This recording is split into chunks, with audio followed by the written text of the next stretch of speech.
I want to tell you about a plan you can follow which takes only a little time each day, 5 days a week, and which brings results out of all proportion to the time spent.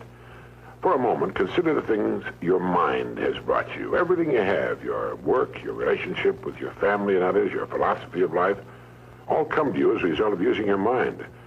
Now consider the estimate made by experts. You have probably been operating on less than 10% of your mental capacities, much less. Dr. Herbert Otto, psychologist, educator, and chairman of the National Center for the Exploration of Human Potential, reminds us that many well-known scientists, such as the late Abraham Maslow, Margaret Mead, Gardner Murphy, O. Spurgeon English, and Carl Rogers, subscribe to the hypothesis that man is using a very small fraction of his capacities. Margaret Mead quotes a 6% figure. Herbert Otto writes, "My own estimate is 5% or less." Neurological research at the UCLA Brain Research Institute points to enormous abilities latent in everyone by suggesting an incredible hypothesis. The ultimate creative capacity of the human brain may be, for all practical purposes, they pointed out, infinite. To use the computer analogy, man is a vast storehouse of data, but we have not learned how to program ourselves to utilize these data for problem-solving purposes. Yefremov, the eminent Soviet scholar and writer, says man under average conditions of work and life uses only a small part of his thinking equipment. If he were able to force our brain to work at only half its capacity, we could, without any difficulty whatever, learn 40 languages, memorize the large Soviet encyclopedia from cover to cover, and complete the required courses of dozens of colleges. Now, this statement is hardly an exaggeration. It is the generally accepted theoretical view of man's mental potentialities. Now, how can we tap this gigantic potential? Well, it's a big and very complex problem with many ramifications. But as Herbert Otto points out, it is clear that persons who live close to their capacity, who continue to activate their potential, have a pronounced sense of well-being and considerable energy. They see themselves as leading purposeful and creative lives. If everything you have is the result of using just 10% of your mind, consider for a moment what it will mean to you and your family if you can increase this percentage. Now, none of us, as a rule, has the slightest notion of the real capabilities of his mind. But believe me when I say that your mind can be compared to an undiscovered gold mine. And it makes no difference whether you're 17 or 70. Look at it this way. Your goal is in the future. Your problem is to bridge the gap which exists between where you are now and the goal you intend to reach. This is the problem to solve. Robert Seashore, when chairman of the Department of Psychology at Northwestern University, pointed out that successful people are not people without problems. They're simply people who've learned to solve their problems. And there you have it. Living successfully, getting the things we want from life is a matter of solving the problems which stand between where we now are and the point we wish to reach. No one is without problems. They're a part of living. But let me show you how much time we waste in worrying about the wrong problems. Here's a reliable estimate of the things people worry about. Things that never happen, 40%. Things over and past that can't be changed by all the worry in the world, 30%. Needless worries about our health, 12%. Petty miscellaneous worries, 10%. Real, legitimate worries, 8%. In short, 92% of the average person's worries take up valuable time, cause painful stress, even mental anguish, and are absolutely unnecessary. And of the real, legitimate worries, there are two kinds. There are the problems we can solve, and there are the problems beyond our ability to personally solve. But most of our real problems usually fall into the first group, the ones we can solve if we learn how. Now, I'm going to assume you've decided upon a goal. Your problem is, how do I achieve it? Your goal may be a promotion, a greater income, a beautiful home. It makes little difference what your goal happens to be. But you have your goal, and you know that you will become and you will achieve what you think about. That is, if you stay with it, you will reach your goal. But how? Well, it's right here that your mind comes into play. What is your mind? No one knows for sure. Perhaps the best way to describe it is to quote Pulitzer Prize-winning playwright Archibald MacLeish. In his play, The Secret of Freedom, a character says, "The only thing about a man that is a man is his mind. Everything else you can find in a pig or a horse." That's uncomfortably true. The human mind is the one thing that separates us from the rest of the creatures on Earth. Anything that comes to us in the future will almost certainly come to us as a result of the extent to which we use our minds. And yet it's the last place on Earth the average person will turn to for help. In order to reflect just a moment on the human mind, consider what it's accomplished. Human knowledge has advanced more in the past 50 years than in all the preceding 10,000 years of human civilization. Of all the scientists who ever lived, it's estimated that 90% of them are alive today. We've reached, in the area of ideas and human advancement, a plateau so high it was undreamed of by even the most optimistic forecasters as recently as 10 years ago. But every new idea triggers additional ideas, so that now we're in an era of compounding advancement on every front and in every area that staggers the imagination. Dr. Harlow Shapley of Harvard has said that we're entering an entirely new age of man. He calls it the psychozoic age, the age of the mind. And you own one, free and clear. Now let's look at a few facts. Now, the average working person has at his disposal an enormous amount of free time. In fact, if you total the hours in a year and subtract the sleeping hours, if he sleeps 8 hours every night, you'll find he has almost 6,000 waking hours, of which he spends less than 2,000 on the job. Now, this leaves him 4,000 hours a year when he's neither working nor sleeping. These can be called discretionary hours, with which we can do pretty much as we please. At least, our minds are free. Now, so you can see the amazing results in your life, I want to recommend that you take just 1 hour a day, 5 days a week, and devote this hour to exercising your mind. Pick 1 hour a day on which you can fairly regularly count. And during this hour every day, take a completely blank sheet of paper. At the top of the page, write your present primary goal, clearly, simply. Then, since our future depends upon the way in which we handle our work, write down as many ideas as you can for improving that which you now do. Try to think of 20 possible ways in which the activity that fills your day can be improved. You won't always get 20, but even one idea is good. Now remember 2 important points with regard to this. 1, this is not particularly easy, and 2, most of your ideas won't be any good. Now, when I say it's not easy, I mean it's like starting any new habit. At first, you'll find your mind a little reluctant to be hauled up and out of the old familiar rut. But as you think about your work and ways in which it might be improved, write down every idea that pops into your mind, no matter how absurd it might seem. Let me tell you what will happen. Some of your ideas will be good and worth testing. The most important thing this extra hour accomplishes, however, is that it deeply embeds your goal into your subconscious mind, starts the whole vital machinery working. And 20 ideas a day, if you can come up with that many, total 100 a week, even if you don't think on weekends. An hour a day, 5 days a week, totals 260 hours a year, and still leaves you 3,740 hours of free leisure time. Now, this means you'll be thinking about your goal and ways of improving your performance, increasing your service, 6.5 full extra working weeks a year. 6.5 40-hour weeks devoted to thinking and planning. Can you see how easy it is to rise above the so-called competition? And will still leave you with 15 hours a day to spend as you please. Starting each day thinking, you will find that your mind will continue to work all day long. You'll find that at odd moments, when you least expect it, really great ideas will begin to pop into your mind. And when they do, write them down as soon as you can. Just one great idea can completely revolutionize your work and, as a result, your life. If you want to develop the muscles of your body, you take daily exercise of some sort. Well, the mind is developed in the same way, except that the returns are out of all conceivable proportion to the time and energy spent. I've used this system for years, and it's given me some of the most gratifying and rewarding experiences of my life. And it costs only 5 hours a week. 5 hours out of 168. Is it worth it? It's like spending 5 hours a week digging in a solid vein of pure gold, because your mind is all of that and much more. Each time you write your goal at the top of the sheet of paper, don't worry or become concerned about it.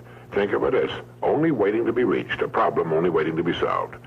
Face it with faith and bend all the great powers of your mind toward solving it. And believe me, solve it, you will. Now let's briefly recap. This week, start spending 1 hour each day getting as many ideas as you can. Try for 20 a day on ways to improve what you're now doing. Remember, the achievement of your goal very likely depends upon it, as does your whole future. 2, If everything you now have is the result of using, say, 5 to 10% of your mental abilities, you can imagine what life will be like if you can increase this figure to 20% or more. 3, successful people are not people without problems. They're simply people who've learned to solve their problems. 4, don't waste time and energy worrying about needless things. 40% of them will never happen, 30% have already happened and can't be changed, 12% are needless worries about our health, 10% are petty miscellaneous worries, and only 8% are real. Try to separate the real from the unnecessary and solve those which are within your ability to solve. Last of all, the only thing in the world that can take you to your goals in life is your mind, its effective use, and following through on the good ideas it supplies you. Each of us has a tendency to underestimate his or her own abilities. We should realize that we have, deep within ourselves, a reservoir of great ability, even genius, that can be tapped if we'll just dig deep enough. It's the miracle of your mind.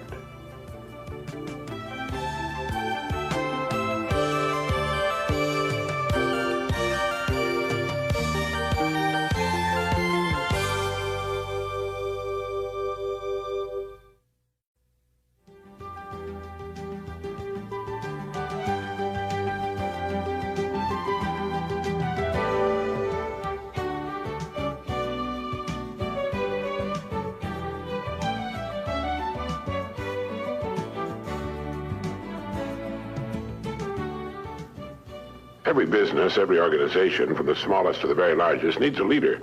They have their committees, their echelons of command, and perhaps a widely dispersed group of semi-autonomous divisions. But the overall company and each of its divisions must have strong and able leadership. Contrary to popular belief, you do not raise morale in an organization. It filters down from the top.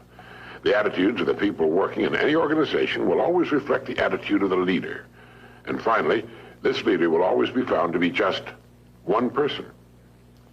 I'm sure you're aware that even the largest and oldest companies, with many thousands of employees and hundreds of management people, will, when they find themselves in trouble or not doing as well as they should, seek out one man and place him in the position of final authority. The whole company, the board of directors, and perhaps thousands of stockholders all look to this one person for leadership and success. Wherever you find a successful going concern, whether it's a government, a business, a club, or a well-organized home, you find behind its success an outstanding leader. This is the most valuable person in society. In industry, he makes the wheels turn, the entire economy work. This is the man who's been responsible for the growth of nations and their position in the world. He's the employer of millions. He's the dreamer, the planner, and a clock to him is something that other people watch. You'll find him working early and late, and when he's not working, he's usually planning. Back during the Depression of the 30s, the phrase most often heard by employers was, "I'll do anything." Millions were unemployed. Thousands of business firms had closed their doors, and outside employment offices, long lines of people stood waiting for any kind of work. It was during this time in Long Beach, California, crowded to overflowing with thousands who had migrated there looking for work, I know because I was a kid there, that a man I knew made an interesting discovery. He found that he could go to work almost anywhere he chose. Now, amazing as this may sound, it's true. It dawned upon him one day that the business establishments of various kinds were just as anxious to succeed as were the people looking for work. The owners and managers of these businesses were worried and concerned over the hard times which had descended upon the country. And a great many of them were looking for someone to come to their aid, the person who would somehow show up and solve their business problems. But all they heard was people asking for work and saying, "I'll do anything." These people were asking for a paycheck from a man who was very likely teetering on the brink of financial ruin himself. And so signs appeared in windows all over the land, reading, "No help wanted." This was a negative form of advertising, and while it kept the plaintive hordes away from the door, it also hurt business. Well, this friend of mine decided to become a part of the solution instead of a part of the problem. And his method was simple, and it worked like a charm. He selected the kind of business he felt he would like to work in and in which he could build his career. He then devoted a month to finding out all he could about that particular business. He talked to other people in the same line. He heard their problems and what they felt was wrong. He talked for hours, asking questions about what they felt was needed and so on. He went to the public library and read everything he could find on that industry. And then he began to think of ways and means by which this business might be improved. When he was ready, and finally made his call on the company for which he decided to work, instead of asking for a job, he said something like this: "I believe I know of several ways in which your business can be greatly increased, and I'd like to talk to you about them." Well, here he was, selling the one thing on earth in which his prospect was most interested. The fact that he now knew a good deal about the man's problems permitted him to talk intelligently. And he took a positive attitude, expressed a willingness to pitch in and help the man put his business on a sound and profitable footing, and that's right, he got the job. Now, what had he done? Well, first he had specialized. He had selected one line of work and decided that was where his future would be. Now he had to prove himself, and he did. The best way for you to develop the security that lasts a lifetime is to become outstanding at one particular line of work. Look at it this way. Regardless of economic ups and downs, the industry of which that line of work is a part will continue to operate. It won't shut down completely. As long as you're in the top 5% of the people in that industry, you know you'll always be in demand. You'll be wanted and needed, not just where that industry is concerned, but where you and your family are concerned also. The man or woman who becomes truly outstanding at what he or she does has the world on a string. Here's the person of confidence and peace of mind. Here's the person who's quietly aware of his ability and intimate knowledge of his job in his particular industry. Ask yourself this question: am I now such a person? Down deep inside, you know the answer. If your answer is yes, you're among the most fortunate people, and in one of the smallest and most elite groups on earth. If your answer was no, it can be turned into a yes in a surprisingly short time. The first step is to make one really big and important decision. It's a decision the great majority of people never make, and suffer as a result. Failing to make this decision keeps a person from ever really getting on course or clarifying his goals. If you make the decision I'm now going to recommend, you can take a deep breath, give a comfortable sigh of relief, fix your eyes firmly upon your target, and go to work relaxed, comfortable, and sure in the knowledge that the success you seek will be yours. The great steel magnate Andrew Carnegie, when asked the formula for success, answered, "Put all your eggs in one basket, then watch the basket." Let's be frankly realistic. Who gets laid off work during an economic slump? Well, what gets thrown over the side when a ship is in danger of going down? Everything not absolutely vital to the operation of the craft and the safety of its passengers. And it's the same with a business or any other organization. With a corporation, its main purpose is to remain in business forever. As long as it remains in business, it can provide a needed product or service, protect the investment of those who have faith in it, and provide jobs for those who are vital to its continuity of operation. It's the duty of management to protect the firm and the people who depend upon it, just as it's the captain's duty to do everything in his power to keep his ship sailing. All a person needs to do is to make certain that he or she is a vital part of his business or organization.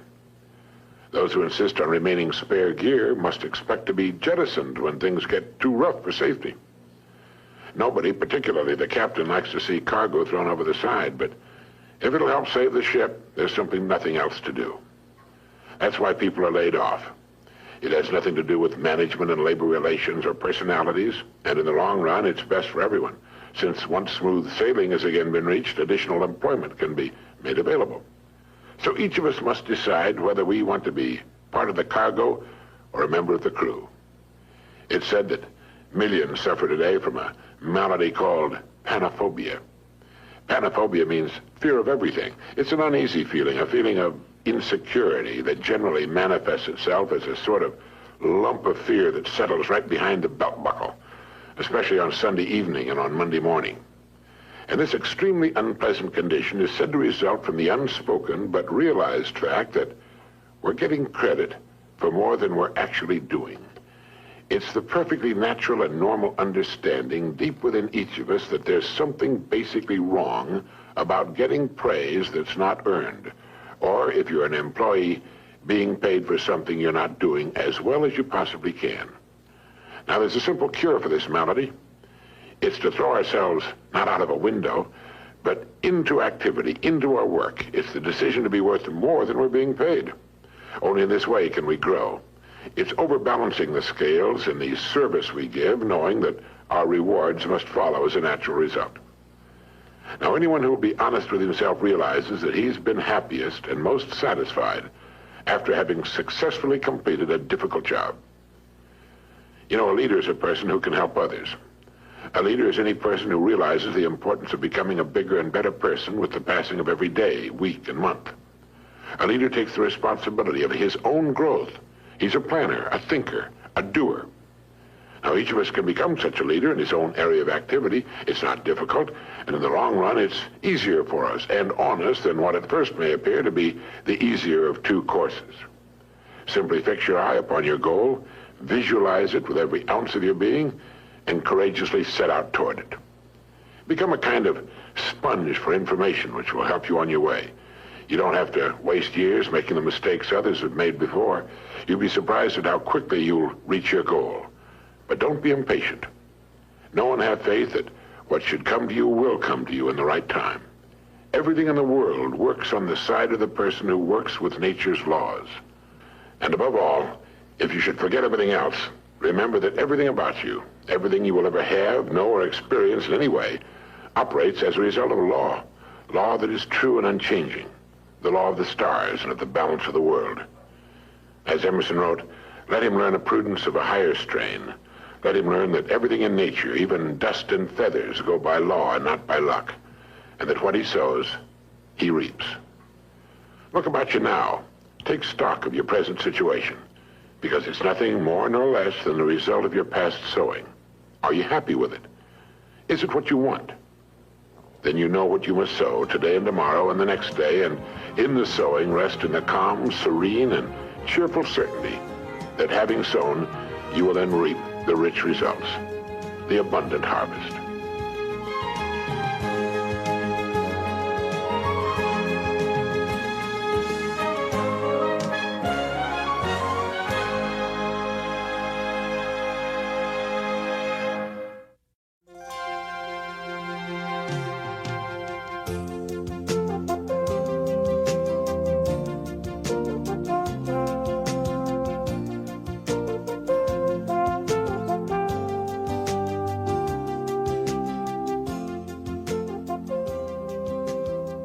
In the year 1843, a man was born who, during his lifetime, was to have a profound effect on millions of people. His name was Russell Herman Conwell. He became a lawyer, then a newspaper editor, and finally a clergyman. Well, one day, a group of boys came to Dr. Conwell at his church and asked him if he would be willing to instruct them in college courses. They wanted a college education, but lacked the money to pay for it. He told them that he'd do all he could, and as the boys left, a thought, an idea began to form in Dr. Conwell's mind. He asked himself, why couldn't there be a fine college for poor but deserving young men? Well, here was a great idea, and he went to work on it at once.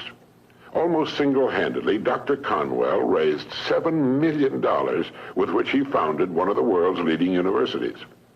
And he raised the money by giving more than 6,000 lectures all over the country, and in each one of them, he told the story called Acres of Diamonds.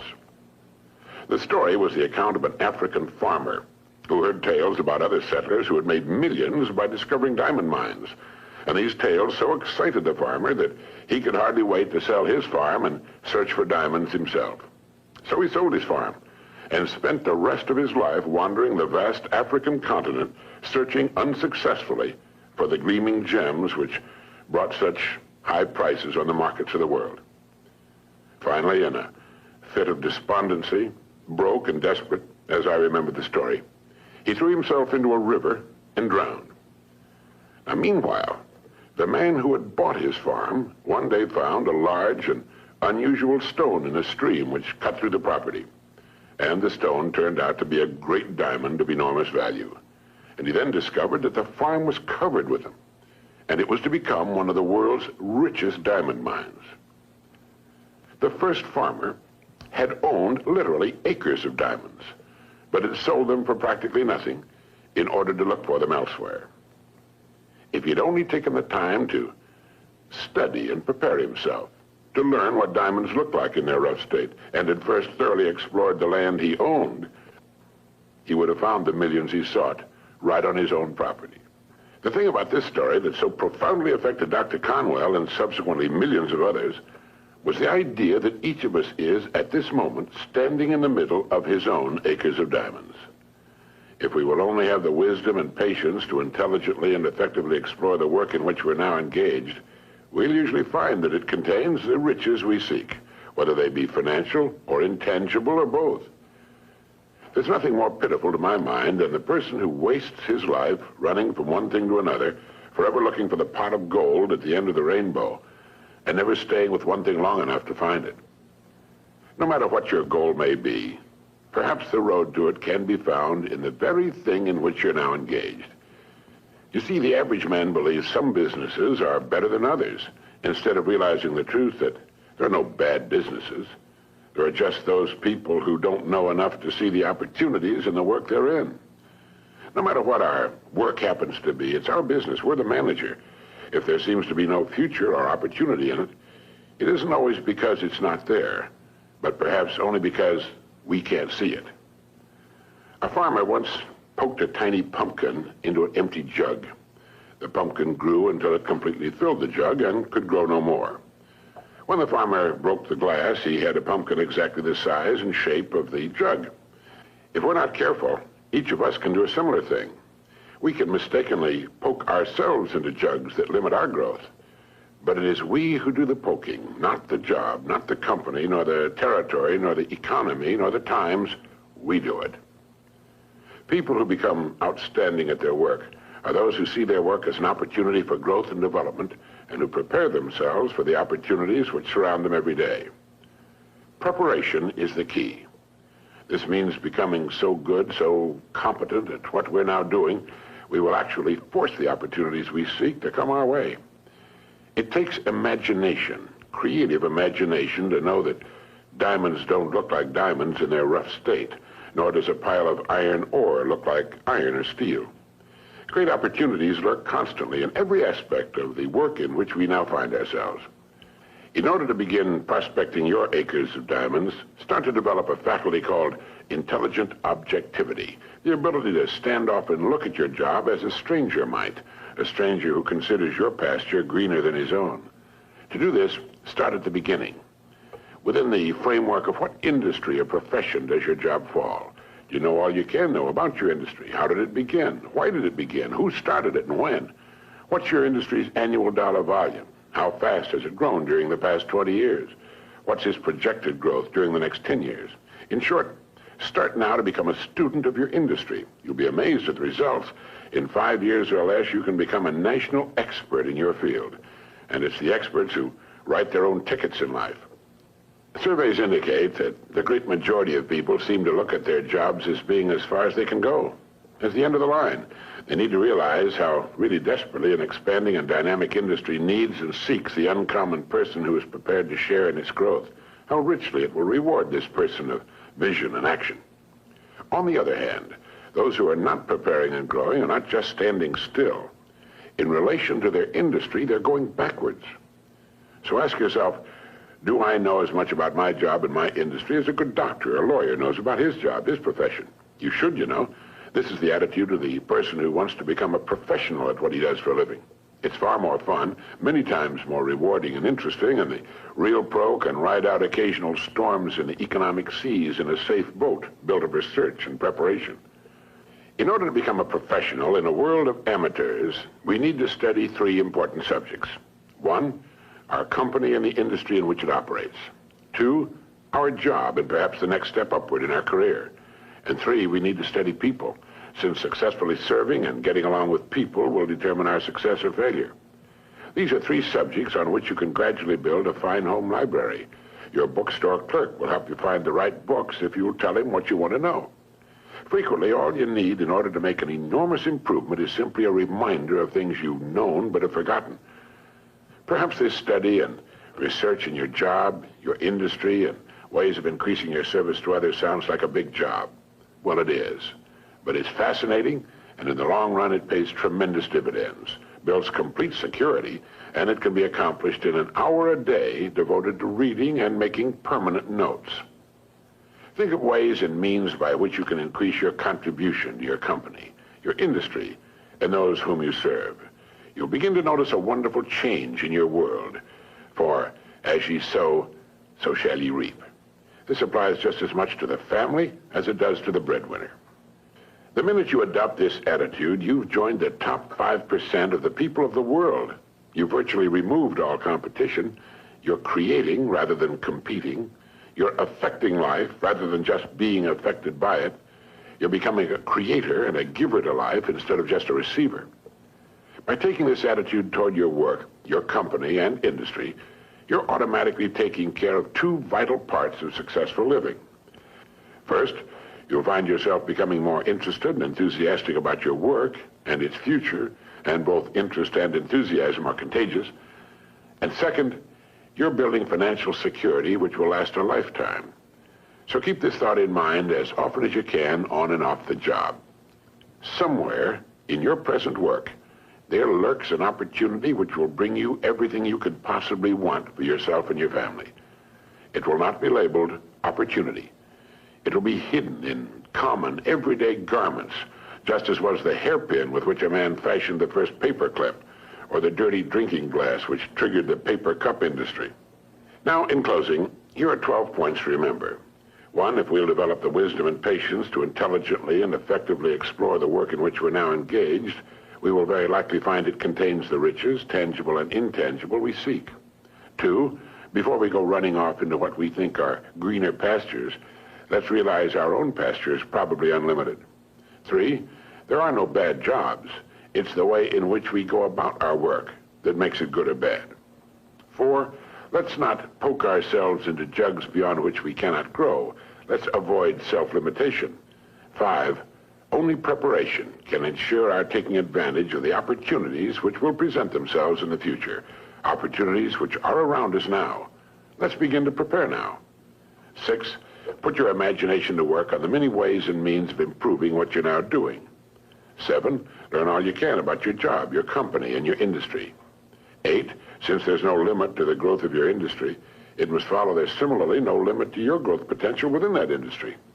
9, our dynamic and growing economy needs and will well reward the uncommon person who prepares for a place in its growth. 10, begin to build your library of reference material pertaining to your company, industry, job, and on how to better serve and get along with people. 11, set aside an hour a day for this study and research. 12, remember the story of the acres of diamonds.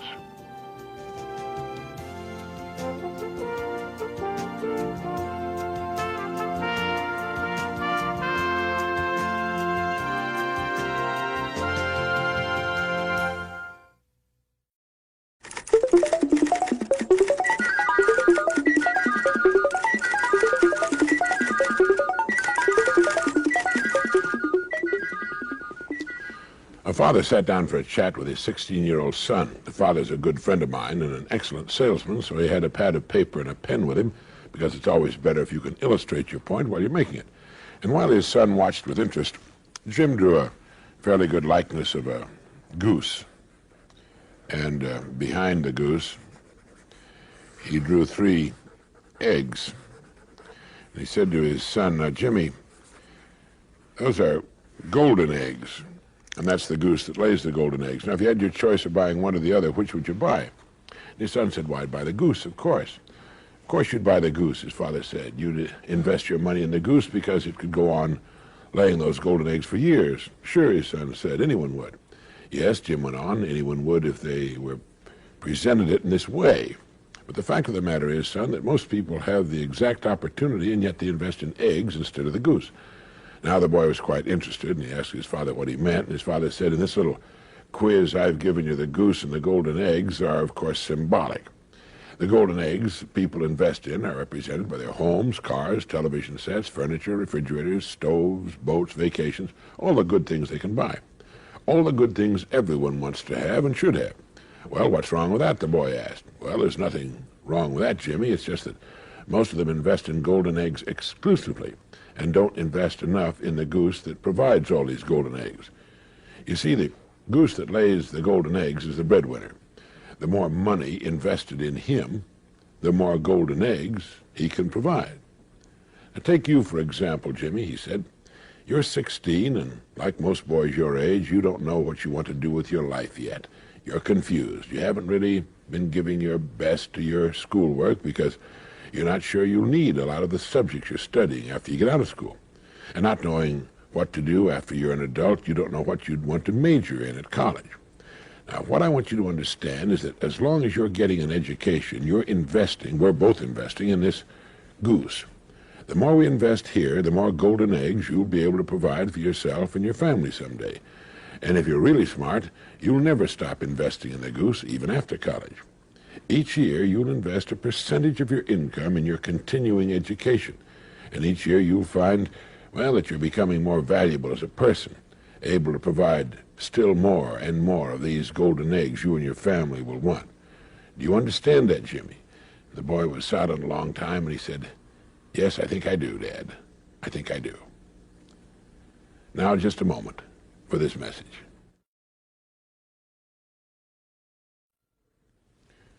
After my friend had had his little illustrated talk with his son, as he told me later, the boy looked at the illustration a long time, then he picked it up, folded it, put it in his pocket, and went off to do his homework.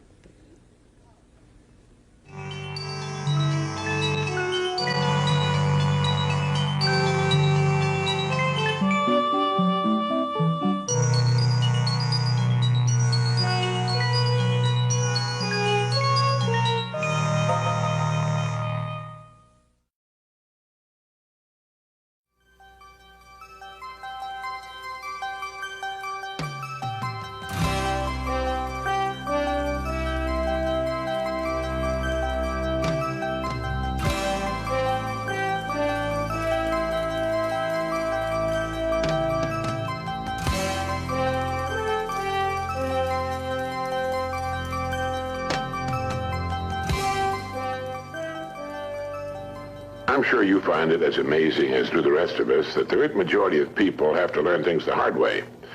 It's only natural to think that if a great discovery were made in a particular generation, all the succeeding generations would know about it and utilize it for their own good. But in many things, such is not the case. It's true with inventions and discoveries which obviously affect our lives, but it frequently is not true when it comes to the great laws which determine the direction of our individual destinies. One time, a group of laborers was hired to work on a farm. These people came from a very small, remote village where motor vehicles were still very scarce. They were enjoying a new experience of being transported on the back of a truck when they came to the place where they thought they were supposed to get off. Well, without giving it a thought, apparently, they simply stepped off the back of the speeding truck. Now, fortunately, they fell on a soft dirt road, not a paved highway, but even then, the results of their unconventional method of disembarking were, to say the least, surprising. They went bounding, spinning, sliding, and cartwheeling along the dusty road for quite a distance before gravity and friction, working together, finally brought them to an astounded halt. Well, none was seriously injured. In fact, by the time the terrified driver got back to them, they were laughing uproariously about the whole thing. The truck driver, in explaining the incident later, put the blame on their never having ridden in trucks before. Well, that's the obvious answer, but not the right one. The amazing circus tumbling act on a remote farm road had been caused by ignorance of a law that operates the same whether a truck, a boat, an airplane, or any moving body is involved. Sir Isaac Newton gave us the law, and it goes like this. A body in motion tends to remain in motion until acted upon by an outside force. When the workers stepped off the back of the speeding truck, they were going the same speed as the truck itself. The outside force was gravity, which pulled them down to the road, still traveling at the same speed. And, well, you get the idea. They had been hurt, confused, frightened, and turned upside down because of their ignorance of a law of physics. They might have been killed. Now, all over the world, there are millions of people who are being hurt, confused, frightened, and whose lives are turned upside down because they don't understand the principal law on which everything in the universe operates, the law of cause and effect. This law has been written thousands of times by the greatest minds the world has produced, and as a result has appeared in many forms. For our purposes, it might best be put this way. Our rewards in life will always match our service. It's another way of saying, as ye sow, so shall ye reap. And it's been written in many ways, in every language on earth.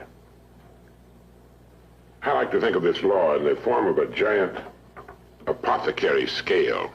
One of the bowls is marked service, and the other is marked rewards.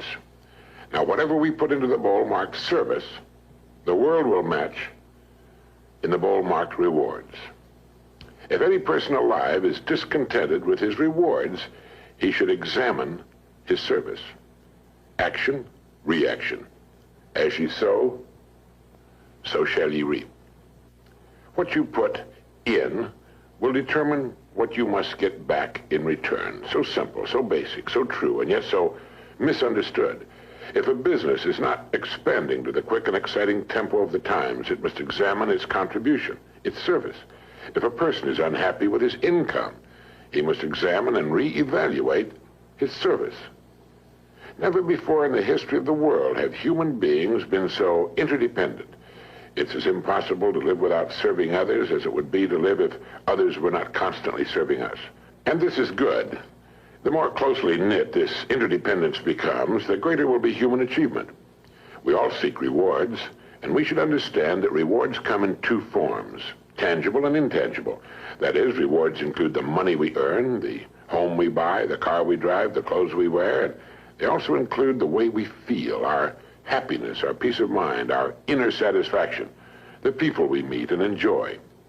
But remember this, whatever it is you seek in the form of rewards, you must first earn in the form of service to others. All attempts to abrogate, to sidestep this law will end in failure, frustration, and if maintained long enough, ultimate demoralization. We can see this frustration on every side. We can see it in the tense, strained, and nervous faces, in the mountains of tranquilizers which are consumed every day. And we can also see it in the slack, bovine-like faces of those who have found the whole thing too complicated and have simply given up, surrendered to the push and pull of circumstances. How much of this do you suppose is due to misunderstanding or ignorance of this simple and wonderful law of nature? It's my belief that a great deal can be traced to this cause. Now, do you understand this law, fully understand it, intellectually and emotionally? If you do, you can chart a wonderful course through life. Just as the field worker stepped off a speeding truck, just as a child will put its fingers in the way of a closing door, just as a speeding driver discovers he's not going to make the curve, how many times have you been confounded because you acted contrary to the rules, not just the rules of man, but the rules of nature? How many times have you been in the position of the man who sat in front of the empty fireplace and said, "Give me heat, and then I'll give you some wood"? People seem to be divided into those who understand that the wood must be put in before they can expect warmth, and those who feel they should get warmth whether they put anything in or not, or who feel they should get maximum heat from too small a supply of wood. A man's discontent can be said to be represented by the distance between what he has and what he wants. Once he's achieved that which he wants, the odds are good that he'll want still more, for that's the way of people, and that's good. That's a healthy sign. Constructive discontent is what gives us our continuing upward spiral of civilization. So do this if you haven't already. Determine what it is you want. Look objectively at the place in which you now find yourself. Consider the distance separating you from your goal, and determine ways of increasing your service so you will build a bridge across it. This puts thinking and creative activity into living. It also assures us that our goals can be achieved by individual effort. A person's world can be compared to a plot of ground. It exists, it's there. It has inherent within itself an amazing potential, and it's prepared to react to man's every action. In fact, it must. Now, whatever your job happens to be, think of it for a moment as this plot of ground. Planting the plot is only the first step. We are given the plot, and that's all we should be given. It's what we do with it that will determine its degree of greatness and success. It's like the story of the preacher who was driving by a beautiful farm. The fields were cultivated and abundant, with well cared for crops. The fences, house, and barns were clean, neat, and freshly painted. A row of fine trees led from the road to the house, where there were shaded lawns and flower beds. It was a beautiful sight to behold. So when the farmer working in the field got to the end of a row near the road, the preacher hailed him and said, "God has blessed you with a beautiful farm." The farmer stopped and thought a moment and replied, "Yes, he has, and I'm grateful. But you should have seen this place when he had it all to himself." You see, the farmer understood that he had been blessed with a fine farm, but he was also aware that it was his own love and labor which had brought it to its present state. In thinking of ways of increasing your service, read books on your specialty. Read what others have found to work well for them. But at the same time, think of original and creative ways of increasing your service, ways that are unique with you and the way you are. Each morning and during the day, ask yourself this question: how can I increase my service today, knowing that my rewards in life must be in exact proportion to my service? Now do this every day, and you will have started to form one of life's most valuable habits. Horace Mann wrote, "If any man seeks for greatness, let him forget greatness and ask for truth, and he'll find both." You see, you can cut away all the confusion and complications and nagging worries and vague, half-formed fears by returning to the great truth, the great laws, the great verities on which all success, all accomplishment, the whole world is built. If you're worried about your income or your future, you're concentrating on the wrong end of the scale. Look at the other end. Concern yourself only with increasing your service, with becoming great where you are, and your income and your future will take care of themselves. In William James' essay on vital reserves, he wrote, "Compared with what we ought to be, we're only half awake. Our fires are damped, our drafts are checked. We're making use of only a small part of our possible mental and physical resources." Stating the thing broadly, he went on, "The human individual thus lives usually far within his limits.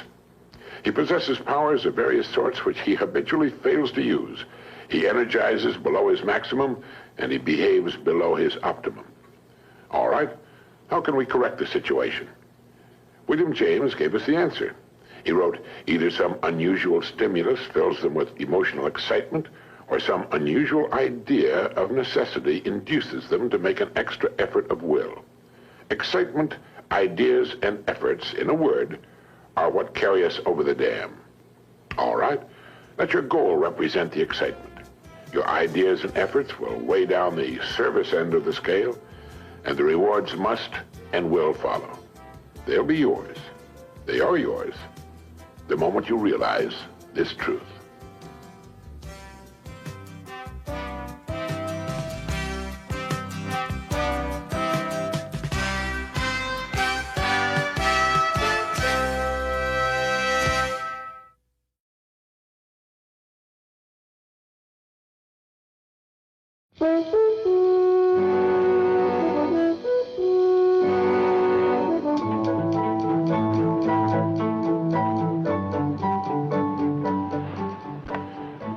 Back in 1956, I wrote and recorded something we called The Strangest Secret. Without advertising or fanfare of any kind, it outsold all other non-musical, non-entertainment type recordings. It's been heard by millions and millions of people throughout the free world, and in the process, created a brand new industry. Learning through listening.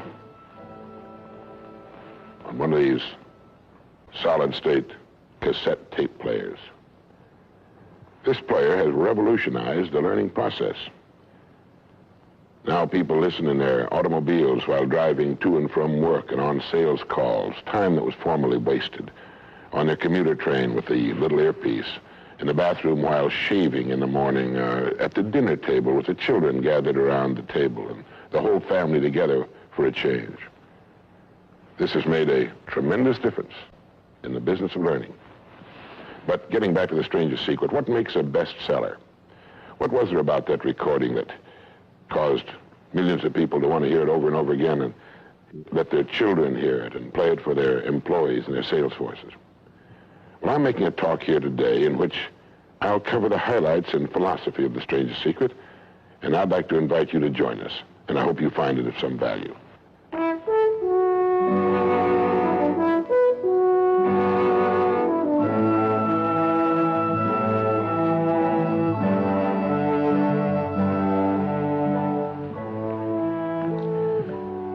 to tell you the most interesting story in the world. Why a person becomes the person he becomes. Why a little boy or a little girl grows up to be the kind of person he or she becomes. Now, the estimates by the experts in this field are that most of us are using somewhere around 5% of our real potential. Some experts say as little as 1%. It means that we're only giving about 5% of ourselves to what we're doing, to our days, our work, our families, everyone we know, our entire environment. But it also means that we're only experiencing 5% of the fun, 5% of the joy, 5% of the rewards we could be knowing, or less. All the experts are agreed that in each of us, there are deep reservoirs of ability, even genius, that we habitually fail to use. Why? We know that most people desire by nature to succeed. But what is success? What is this word that has become so famous in the world? What does it mean? Most people don't know what success is all about. And since they don't know what it's about, they really don't know where to look for it. Success is really nothing more than the progressive realization of a worthy ideal. This means that any person who knows what he's doing and where he's going is a success. Any person with a goal toward which he's working is a successful person. This means that the boy in high school who's working toward a diploma, or the boy in college toward a degree, is just as successful as any human being on earth, because he knows what he's doing, why he's getting up in the morning, and where he's going. But conversely, if a person doesn't know what he's working toward, what it is he wants, doesn't have a goal toward which he's working, then he must, at least by this definition, be called unsuccessful. Why isn't then, with this simple definition, why isn't everyone successful? Should be easy. Yet surveys indicate that 19 out of 20, 95% at least, are not.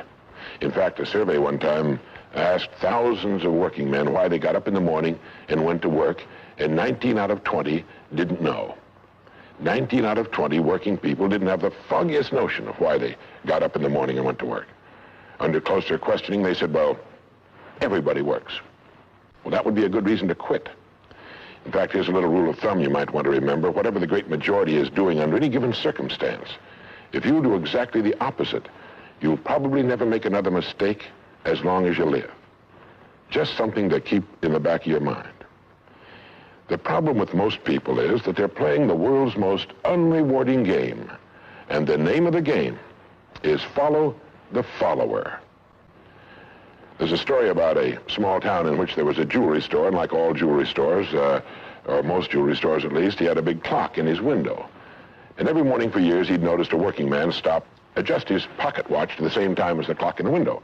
He'd been doing this for many years, and one morning the jeweler was out in front sweeping a sidewalk, and so he asked the man, he said, tell me, why do you adjust your watch to my big clock every morning? I've noticed you're doing that for years. The man said, well, I'm the foreman down at the big plant. He said, I want to make sure my watch is correct because I blow the quitting whistle every night at 5 o'clock. The jeweler looked at him rather strangely for a minute, and he said, well, that's funny. He said, I've been setting that big clock in the window by that quitting whistle all these years. A very logical thing, but they could have been off 6 months. It was a case of a person just going along with what he thought to be correct without checking his references. So I want to suggest that from now on out, at least we do that we check our references and ask ourselves, are the people I'm following going where I want to go? Let me tell you the story of what we might call the average young man in our society. Now, from the time this boy is born, there's only one thing on earth he can do, and that's to begin to think, act, and talk like the people by whom he's surrounded. This is all in the world he can do. But right off the bat, the odds are 95 to 5 that he's thinking, acting, and talking like the wrong group. They're wonderful people. They love him. They'd do anything in the world for him. They want him to succeed. But the odds are 95 to 5 they haven't got the answers he needs if he's to reach fulfillment as a human being, if he's to reach this success that he wants, if he's to reach into these deep reservoirs of ability and genius we know he possesses and draw it out. Well, he starts in school. The most important thing to a little boy in school is to be liked by the other little boys in school. And so at this tender age, he begins to follow other little boys his same age who don't know any more than he knows and who do not necessarily have any capacity for leadership. And he does this in the first grade, and the second, and the third, and the fourth, and the fifth, and the sixth, and the seventh, and the eighth, and year after year after year, he forms himself into a composite average of other little boys his age, trying to be like them, trying to do the only thing in the world that's impossible for a human being to do, which is to be like somebody else. Now, let's say he goes all the way through school, usually goes in the military service. Again, he's caught in a vice-like grip of conformity. Now, let's say he's 25 years old, out of school, out of service. What's he going to do? As a rule, he'll go back to his hometown, unless he's married, in which case he'll go to his wife's hometown. But let's say he goes back to his own hometown, he's single, he doesn't know quite what to do, and he's standing on a corner one morning, and a friend that he knew in school comes up and says, "Hi there, Charlie, what are you doing?" He says, "Nothing." He said, "Why don't you come down and work where I work? It's a pretty good place, the pay's regular, we got all kinds of fringe benefits and so on," and so he does. The odds are about, again, 95 to 5 that his first job is taken as a result of random application. On the job, without thinking about it, the most natural thing in the world for him to do is to look around, see how the other guys are doing their job, and to begin doing his the same way, assuming that what is normal for them is normal for him. No reason for this. He doesn't think about it. He just does it. Now, he has stretching in front of him 50 years or more in the golden age that man has been dreaming of since the days of ancient Greece. What's he going to do with these 50 golden years? Well, let's take a close look at him. We know that he works 40 hours a week, as a rule. 40 hours a week, which leaves him 72 hours a week when he's neither working nor sleeping. 72 free, discretionary hours each week to do with as he pleases. Now, at this point, of course, he's married. He has his little house and his little car. And this is about what he does with his free 72 hours every week. He'll do what the other fellows are doing with their free 72 hours every week, which is virtually nothing at all. On a typical day, he'll quit right on the dot, get in his little car, go to his little house, go in his little kitchen, kiss his little wife, and say, "I'm tired." They've even figured out why he says that. The experts believe that he used to hear his father say that back when men used to get tired working during the day, and he picked it up and he repeats this every night when he gets home. He bolts his little meal and then heads for the living room where he turns on his escape box. Click. Takes 15 or 20 seconds for the screen to light up, a period of time he finds interminable, but he gets through it somehow. Maybe kicks the dog, a thumb through a magazine or something. But then the screen lights up, and he does too a little bit, and there in front of him, he sees people in all kinds of funny old-time costumes, all killing each other at a great rate. One expert has agreed that the average family can see more death and bloodshed and carnage on his television set in a week than Crassus saw when he crucified 6,000 prisoners on the southern road to Rome. But you know how those experts are. He could certainly be off one or two. But he sits there for about 5.5 or 6 hours. 25% of all free time now is spent in front of the tube, according to the latest statistics. Now, there's nothing wrong with this particularly, except that he's watching other people who are earning excellent incomes in the pursuit of their careers, while he doesn't make a nickel, and gets the only two things you can get from watching TV on that kind of a schedule. He gets red eyes and a hollow head. Now, this is not meant to be an indictment of television. I've got a couple of television sets at home, too. I have a couple of cars at home, too, but I don't go home at night and drive around the block for 6 hours. If there's someplace I want to go, fine, my car will take me there. If there's a great program, like a golf match or something like that, I want to see it. But he sits there for 6.5 hours until finally his wife, who's a little more practical than he is, taps him on the shoulder and she says, "Charlie, I think it's about time you went to bed. You've got to get up in the morning, go to work." And he's okay, and he shuts it off. He knows how to do that. He just shuts it off and goes to bed. Next morning he gets up and he does this all over again. He does this every day for 40 years. At the end of 40 years, he's retired, which always kind of catches him by surprise. No one's ever figured that one out either. And then he dies at 85 or 90, the way medical science is moving us along, out of sheer boredom. Well, what's the problem? Is there a tragedy here? Not really, if that's the way Charlie wants to spend his life, our mythical, hypothetical young man. If he wants to spend his life that way, that's his business. He lives in a free society, he can do anything with it he wants. But there's a terrible tragedy here if he's living that way because of the total lack of a decision. If he's living that way simply because he's still doing what he was doing in the first and second grade, and that's going along with the fellows up and down the block on the unspoken assumption that they know how to live, then there's a real tragedy there, because they've never known how to live, not in all the recorded history of mankind. He never finds out who he is. He never reaches into the deep depths of his abilities, his talents. He never learns that he can have just about anything he wants in the world, that he can call his own shots, tell his own fortune. And it's kind of a pity. Well, what's needed? Well, what's needed, I think, is a checklist, like an airplane pilot uses. I think that living successfully is as important as flying an airplane. And here's some of the things that I think should be on that checklist that could help this man live a more meaningful, more interesting, more exciting, more enjoyable life. The first thing that he ought to have on his checklist, in my opinion, is the word a goal. A man without a goal is like a ship without a rudder. He doesn't know where he's going. He then belongs to that 95% that are just living day by day, month after month, like a starfish or an amoeba. He needs to know where he's going. Back in the early days of navigation, sailors used to see a strange sight in the Antarctic. They'd see a giant iceberg towering high out of the sea, and it would be moving against the wind. The wind would be blowing this way. The great iceberg would be moving right into the teeth of the wind. And this, of course, frightened the sailors whose ships were powered by the wind, until it was discovered that, of course, only a fraction of the great berg was visible, and that its huge, ponderous roots were caught in the great currents of the ocean. And it was being borne purposely along its way, regardless of the winds and the tides on the surface. Well, this is what a man needs. He needs his roots deep in a great mainstream of his own choosing, and then he'll move along his way, regardless of the winds on the surface of his life or short-term expediency, and he'll get to where he's going. The second word on our checklist might be the word attitude. It's been called the most important word in any language in the world, because it's our attitude toward our world, toward all the people in it, that will determine the world's attitude and all the people's attitude toward us. It's a simple thing. Most of us know it, but we tend to forget it. People will react to us according to our attitude. And our attitude is the greatest gift we can be given. You know, the little creatures of the world were given a wonderful gift by Mother Nature called protective coloring, in which they can blend into their background without being seen. But man was not given this great gift, because man was given an incalculably greater one.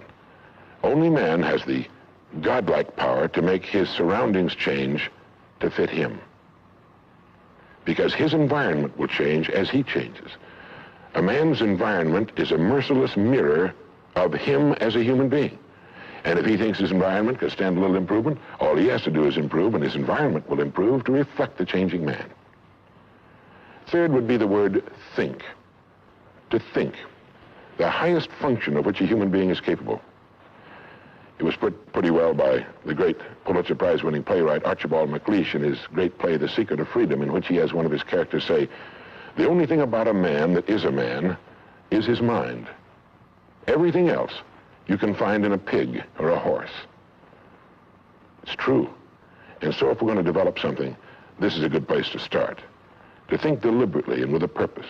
To spend a little time each day before a blank sheet of paper with our goal perhaps written at the top, and come up with some fresh, new, and exciting ideas.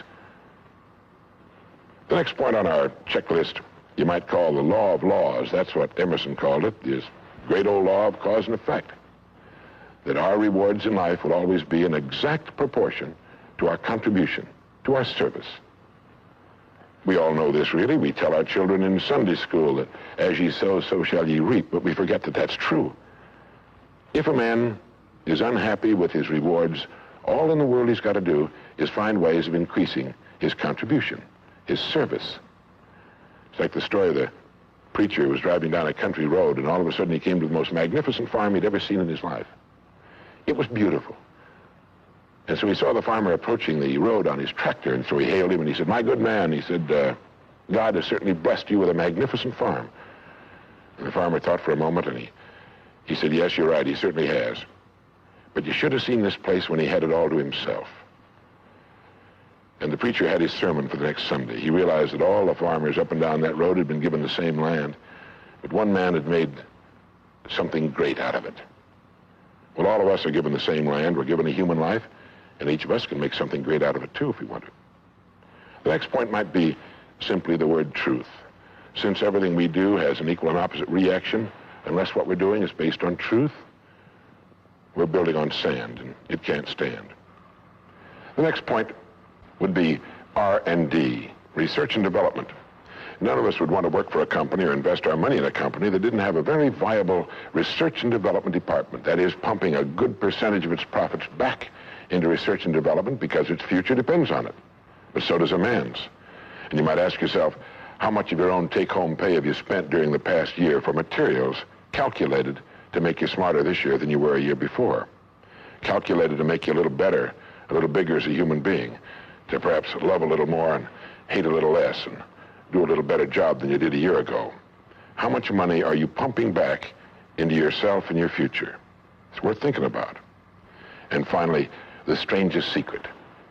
At the beginning, I said, what makes a child grow up into the human being he becomes? Well, this is the reason for that. Of course, he's the confluence of a genetic pool that goes back for thousands and thousands of years. His environment has an influence on him, of course.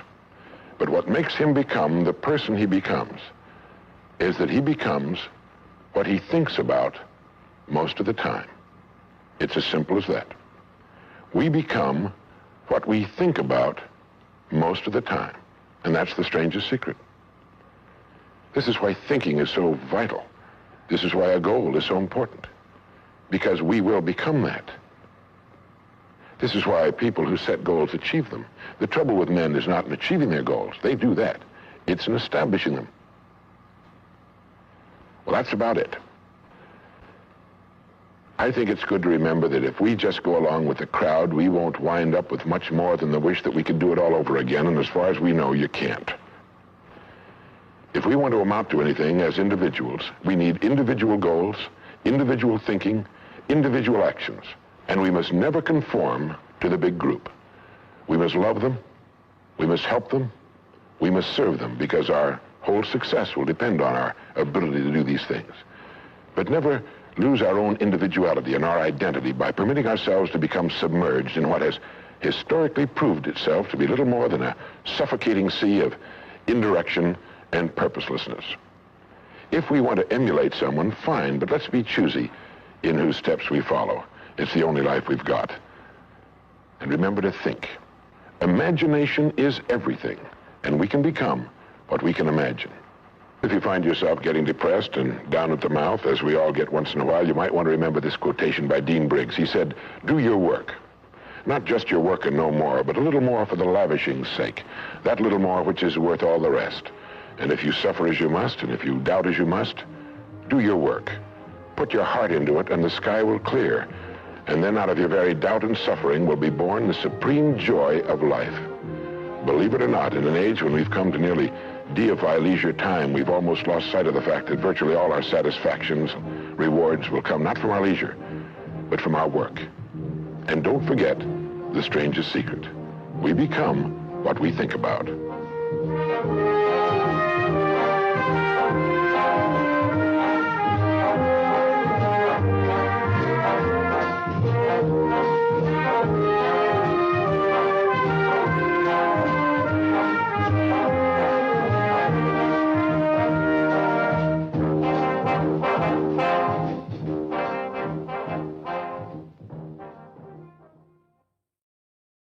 Hello, this is Earl Nightingale.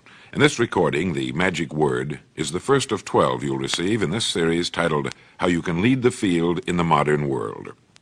Before we start, I'd like you to know that I'm not going to try to tell you how to live your life. That's none of my business, nor is it anybody else's business. That's your business. Nor is this Lead the Field program a collection of pleasantries, platitudes, or Pollyanna. It is a summation of more than 20 years of research on one subject, and that is, why do some people do so well in life, while so many more do not? And the first thing let's talk about is the magic word. The experts call it the most important word as far as the results we get from life are concerned in this or any other language, and that word is attitude. It is our attitude toward life which will determine life's attitude toward us. Let's face the fact honestly that we shape our own lives, and the shapes of them will be determined by our attitudes. A person with a poor attitude toward learning, for example, isn't going to learn much until he changes his attitude. If we take the attitude that we cannot do something, we generally will not do it. An attitude of failure, and we're whipped before we start. So we know then that what we receive from life, what we accomplish or fail to accomplish, is due in large measure to our overall attitude. William James of Harvard University put it this way: the greatest discovery of my generation is that human beings can alter their lives by altering their attitudes of mind. And isn't it wonderful that we have this measure of control? Before we start talking about our attitude toward the world, let's talk about our attitude toward ourselves, since it is the attitude we take toward ourselves which determines our attitude toward the world. Now, right here we come to a rather strange fact. We're so familiar with ourselves, we tend to take ourselves for granted. We tend to minimize the things we can accomplish, the goals we can reach, and for some equally strange reason, believe others can accomplish things in our field which we cannot. There are literally millions of human beings living narrow, darkened, frustrated lives, living defensively, simply because they take a defensive, doubtful attitude toward themselves, and as a result, toward life in general. Many people are suspicious of and oppose change, yet change is the one thing in life on which we can absolutely count. People who stay young all the years of their lives not only welcome change, but see it for what it really is, new opportunity, new chances for further fulfillment. Attitude is a reflection, a result of a person's will. It is incalculably powerful. It can bring about marvelous results for us, but we need to train it patiently, day by day. Now let's talk about the attitudes of people who are successful. The top 5% of the people who go sailing through life from one success to another and who, even when they fail at something, shrug it off and head right out again. No matter who the person is or what he does, men and women in sales, business executives, people in all the professions, wives and mothers, students, top people in the armed forces, public servants, men and women in the service of religion, working men and women in all fields of endeavor, wherever you find a person doing an outstanding job and getting outstanding results, you will find a person with the right kind of attitude. These people take the attitude toward themselves that they can accomplish what they set out to accomplish, that there's no good reason on earth why they can't be competent, successful. They have a healthy attitude toward themselves and, as a result, toward life and the things they want to accomplish. And because of this, they achieve some remarkable things, and they come to be called successful, outstanding, brilliant, lucky, and a lot of other things. They're quite frequently no more brilliant or outstanding than the majority of the people by whom they're surrounded. But they did develop the right attitude, and they found their accomplishments not too difficult, and many times surprisingly easy, simply because it seems that so few are really trying, really believe in themselves. Successful people come in all shapes and sizes and in widely varying degrees of intelligence, background, and so on. But they all have one thing in common. They expect more good out of life than bad. They expect to succeed more than they fail. If you want something worthwhile, take the attitude that there are a lot more reasons why you can have it than there are that you cannot, and set out to earn it. Go after it, work at it, ask for it, and 9 times out of 10, you'll get it. Our environment is really a mirror of our mental attitude. If we don't like our environment, we have to change our attitude first. Now, the world plays no favorites. It's impersonal. It doesn't care whether we change or not. Adopting a good, healthy attitude toward life doesn't affect the world and the people in it nearly as much as it affects us. It would be impossible to even estimate the number of jobs which have been lost, the number of promotions missed, the number of sales not made, the number of marriages ruined by poor attitudes. But you can number in the millions the jobs which are held but hated, the marriages which are tolerated but unhappy, all because of people who are waiting for the world and others to change toward them, instead of being big enough and wise enough to at least make a test which will prove beyond any shadow of a doubt where most or at least a big part of the trouble lies. Studies made of the lives of literally thousands of successful people have shown that they radiate confidence, assurance, they expect success, and they get success. You can spot these people by the way they walk, by the way they look and act. You can feel it about them when they enter a room. They may be short and fat, or tall and thin, or any combination in between, but they have about them the attitude of success. In the record Greener Pastures, I'll get into this next statement, but right now I want you to realize, if you don't already, that in 5 years or less, you can get right to the top of the work you're now doing. I know this, but the important question here is, do you know this? The minute you do know it, you'll have this right attitude I'm talking about. The easiest and most effective means of forming a good attitude habit is to begin to act as though you have a good, positive, expectant attitude toward life. That's right. Begin right now to walk, act, and look as though you belong to this group. If you're already in the top 5%, you'll know what I mean. If you've never tried it, you'll be amazed at what happens. Actions trigger feelings, just as feelings trigger actions. Now, let me tell you of a little test you can make which will prove beyond any shadow of a doubt that a good attitude can change a person's life as dramatically as walking from a darkened room into the bright, clear light of day. Not long ago, I read a line which went, "Life is dull only to dull people." This is true, but it also could have read, "Life is interesting only to interesting people," or "Life is successful only to successful people." Now, what I'm trying to say is that you must first become, mentally, from an attitude standpoint, that which you wish to achieve. A famous restaurateur was being interviewed by a reporter who asked, "When did you become successful?" He replied, "I was successful when I was sleeping on park benches, because I knew what I wanted to do and that I would do it." In short, his attitude had been one of success, of expecting success, long before the material, the tangible rewards of success had been earned. We'll get into this particular phase of Lead the Field in record number 3, A Worthy Destination. But for now, remember that a person must act, look, and because of these things, feel successful before the success he seeks can come. Chances are you know people who seem to be what others call lucky. All kinds of good and wonderful things seem to happen to them, and they give the impression of happily sailing through life, having a wonderful time, and getting more accomplished in a year than most people do in 5. This has been figured out fairly scientifically, and if anyone will conscientiously go about the test I'm going to recommend, and stay with it every day for the next 30 days without fail, that person can join this small, happy, and extremely productive group of people. He'll find himself becoming lucky, as they say, and most of his problems will pretty well take care of themselves. Of this you can be sure. The results will be nothing short of amazing. Now, it makes no difference how good a person's attitude has been in the past. Anything can be improved upon, and it's the small refinements upon something already good that makes it great. So here's the test. For the next 30 days, act toward the world, everything and everyone with whom you come in contact, with the attitude which represents the kind of results you want to achieve. That is, if the result you want is more success in what you're doing, act as though you are already in possession of the success you seek. If you want others to treat you with admiration and respect, treat others with admiration and respect first. Have you ever stopped to think of this? Every human being on earth is the most important human being on earth as far as he or she is concerned. You may never get anyone to admit it, but it's a fact. So for the next 30 days, treat every person with whom you come in contact as the most important person on earth, remembering as you do so that as far as that person is concerned, he is. Now, the reason I say treat everyone in this fashion is mainly because this is the way human beings ought to treat each other, and because it will help you form a habit that will bring you amazing and delightful results for the rest of your life. Have you ever noticed that the higher you go in any organization of value, the nicer the people seem to become? You see, the bigger the person, the easier it is to talk to him, to get along with him, to do business with him. Do you know why?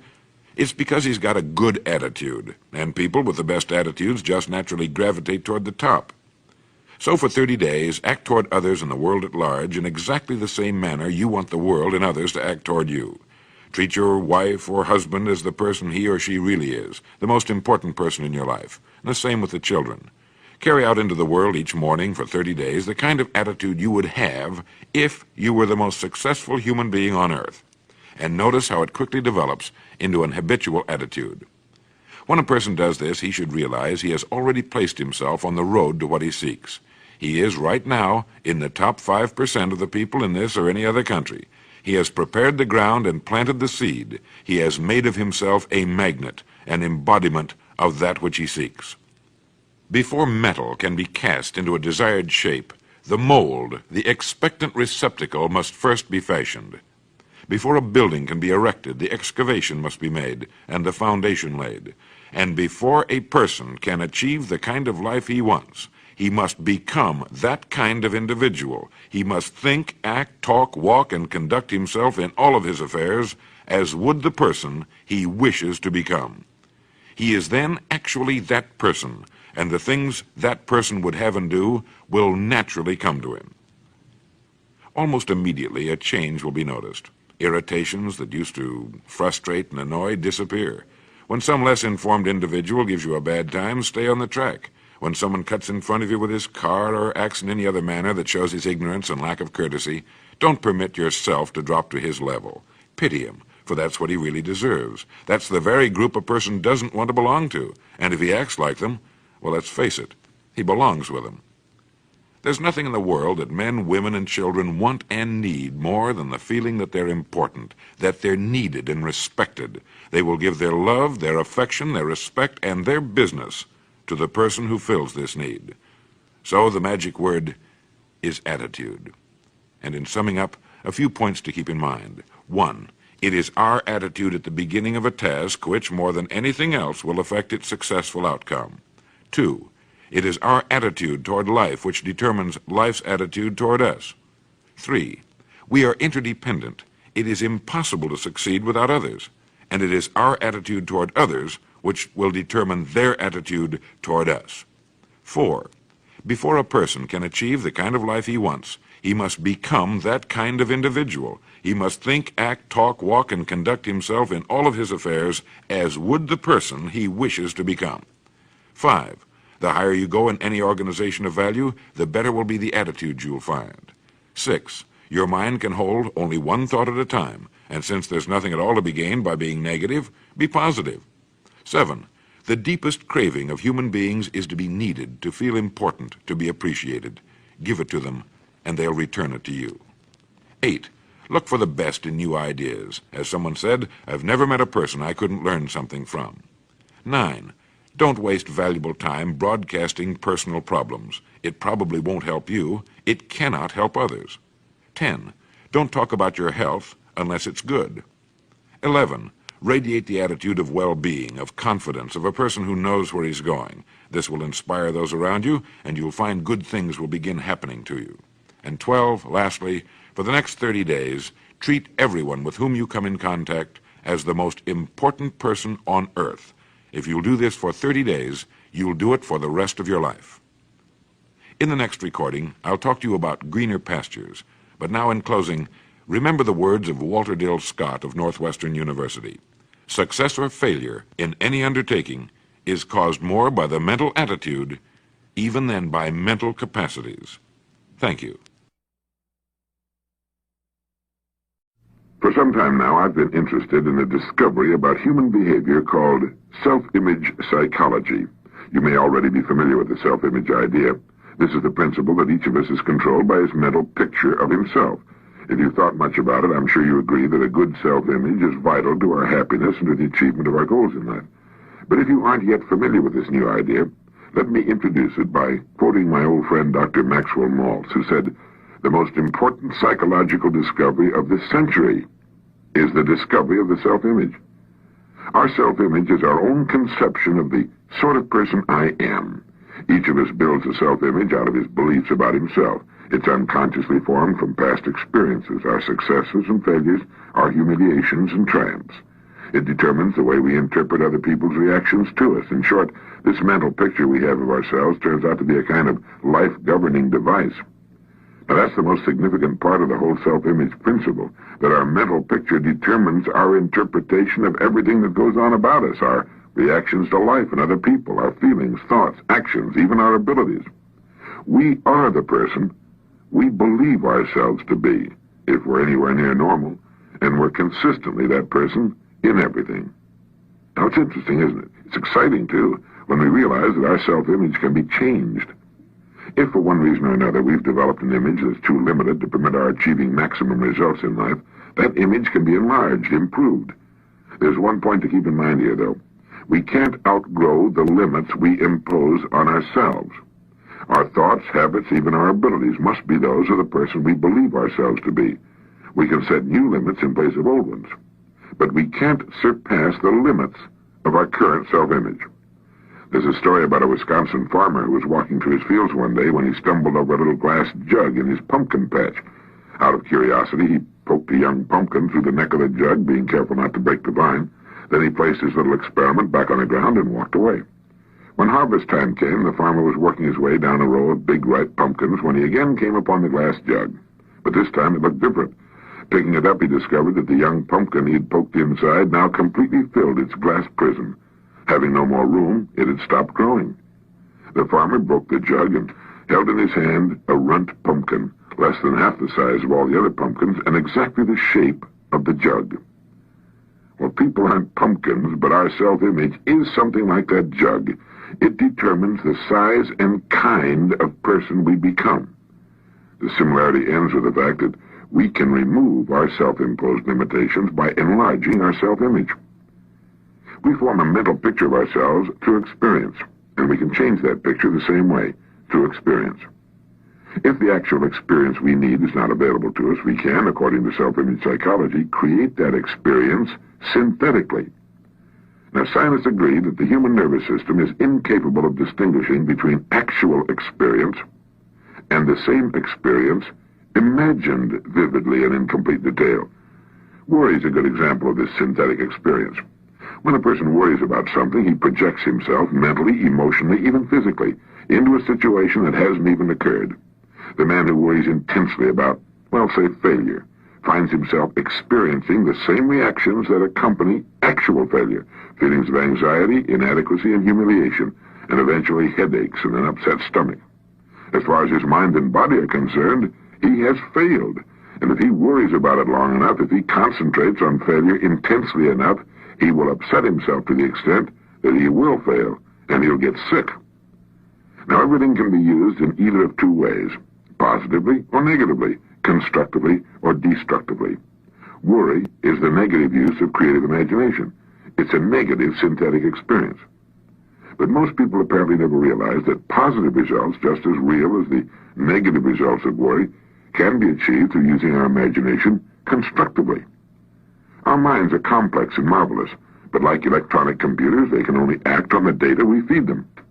The man who worries about failure is unwittingly defeating himself. He's feeding his mind the wrong data. If he spent the same amount of time visualizing success as he spends thinking about failure, he could reverse the process of synthetic experience. Instead of anxiety, he could develop confidence, self-assurance, poise, and a feeling of well-being would replace apprehension. By concentrating on the success he desires, by synthetically experiencing that success, he can expand his self-image into that of a person for whom success is normal, expected. Why not practice holding the self-image of the person you most want to become? This is the person you can become. If you feel you'd like to enlarge your self-image, then I'd like to invite you to join me in some image building. During the next few weeks, listen to this message at least once a day. This way you'll firmly implant in your mind the concept of the self-image. Use your spare moments to concentrate on your goals and the greater success you seek. Analyze your past successes and formulate ways your success can be increased in the future. While on the way to work, between appointments, while waiting to see a client, these are all excellent times for directing your attention to positive, constructive thoughts.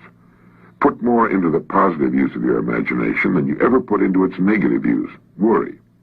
You're merely reversing the same creative process. Now it's working for you instead of against you.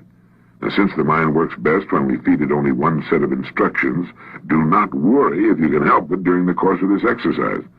Your creative imagination can enlarge your self-image appreciably in just 3 weeks, and it will if you just let it.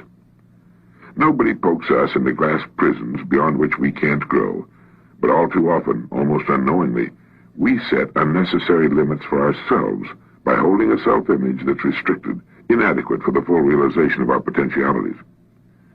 Each of us is, at this moment, the product of all his thoughts and experiences and environment up to this point. Through thought, we can control to an almost unbelievable degree both our experience and our environment from here on. Whether or not we choose to direct our own course through life is entirely up to us. The important thing is to know that it can be done. This is Earl Nightingale, and thank you.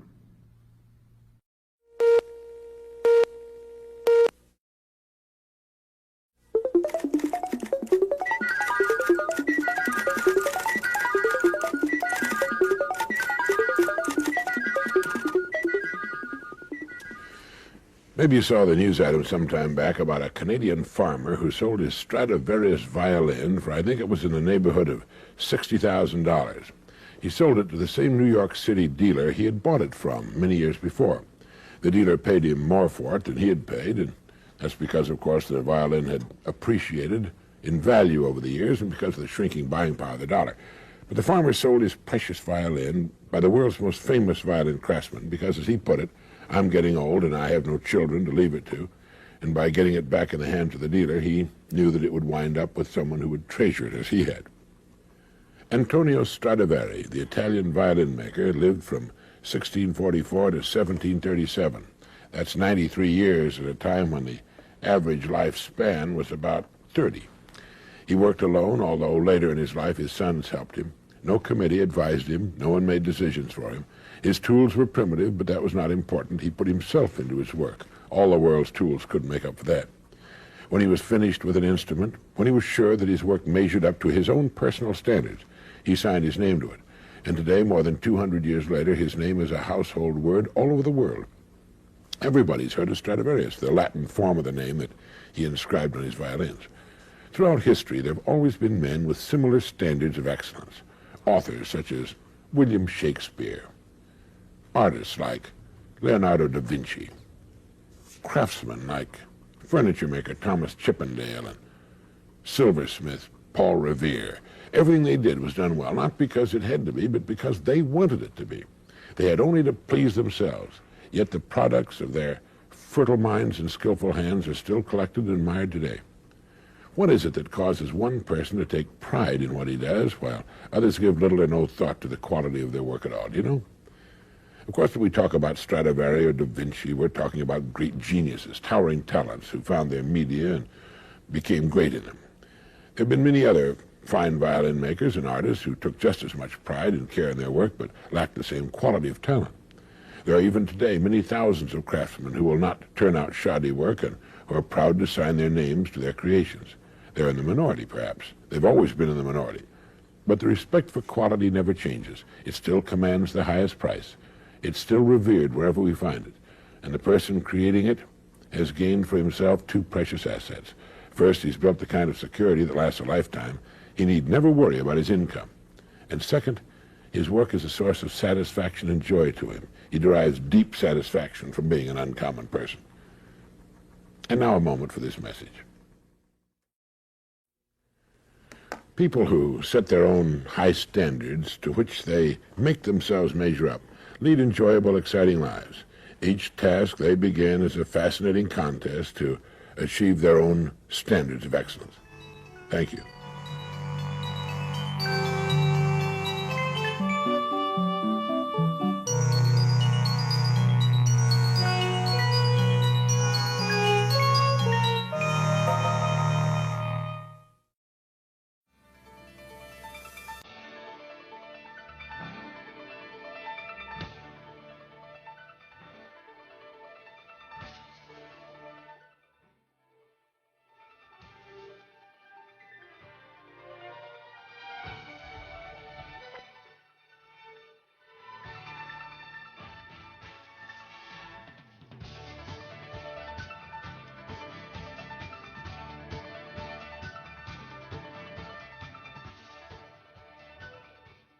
Hello, I'm Earl Nightingale, and I want to tell you a little story which could make a wonderful difference in your life.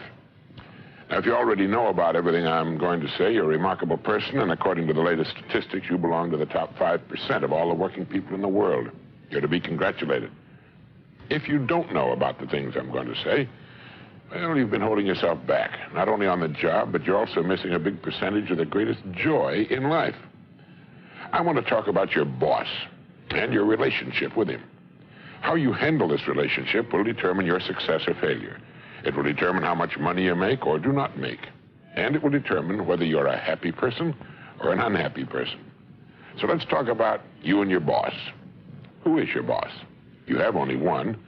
And every working person, from the president of the largest corporation to the shoeshine boy, has the same boss. He is simply the customer. There never has been, there is not now, and there never will be any boss but the customer. He's the one boss you must please. Everything you own, he's paid for. He buys your home, your cars, your clothes. He pays for your vacations and puts your kids through school. He pays your doctor bills and writes every paycheck you'll ever receive. He'll give you every promotion you'll ever obtain during your lifetime. and he will discharge you if you displease him. Now, sometimes, particularly in these days of, seemingly complex economics and big business, we lose sight of just what business is. It all started back during the most primitive times. A man, in order to fend for himself and his family, had to provide his own food and his own shelter. He had to do his own fighting and fashion his own rough clothes and crude weapons for hunting and materials for fishing. Later, he had to manufacture his own farming implements. In short, each man had to personally take care of every department of life. Now, naturally, it came about that men and women with certain talents appeared.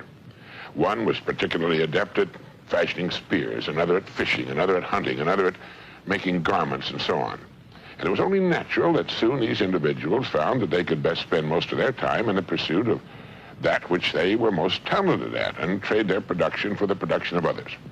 As a result, the man who made spears found that others would give him a share of their food, clothing, and so on if he'd provide them with spears. Thus, trade and commerce began.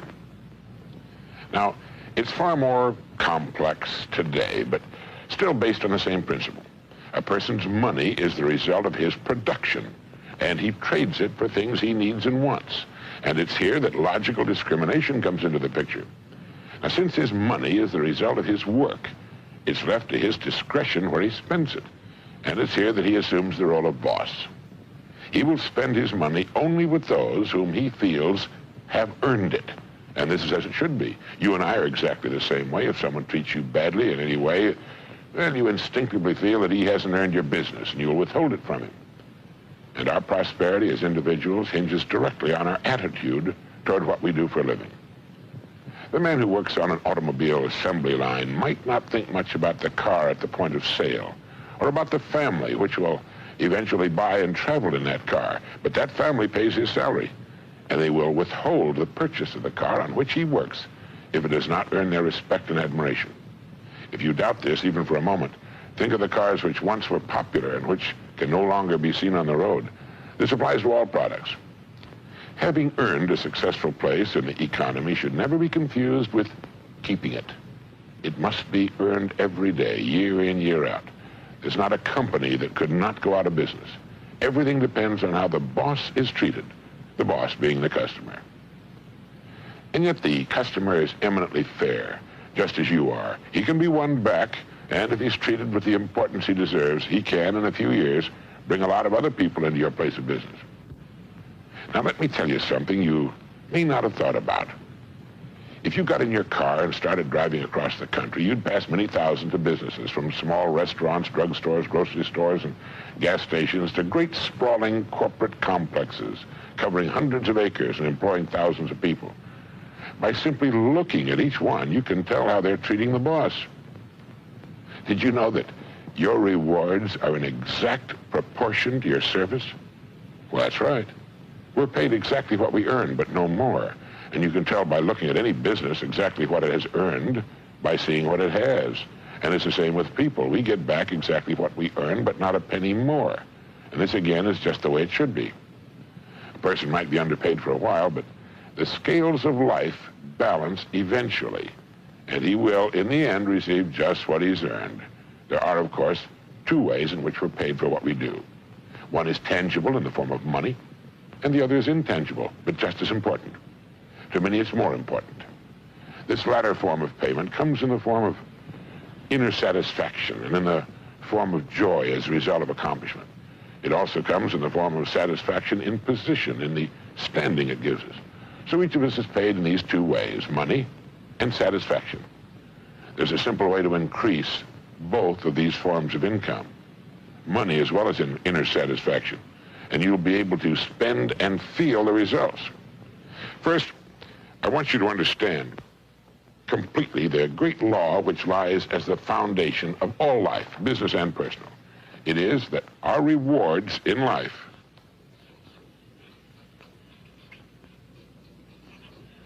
will always be in exact proportion to our service.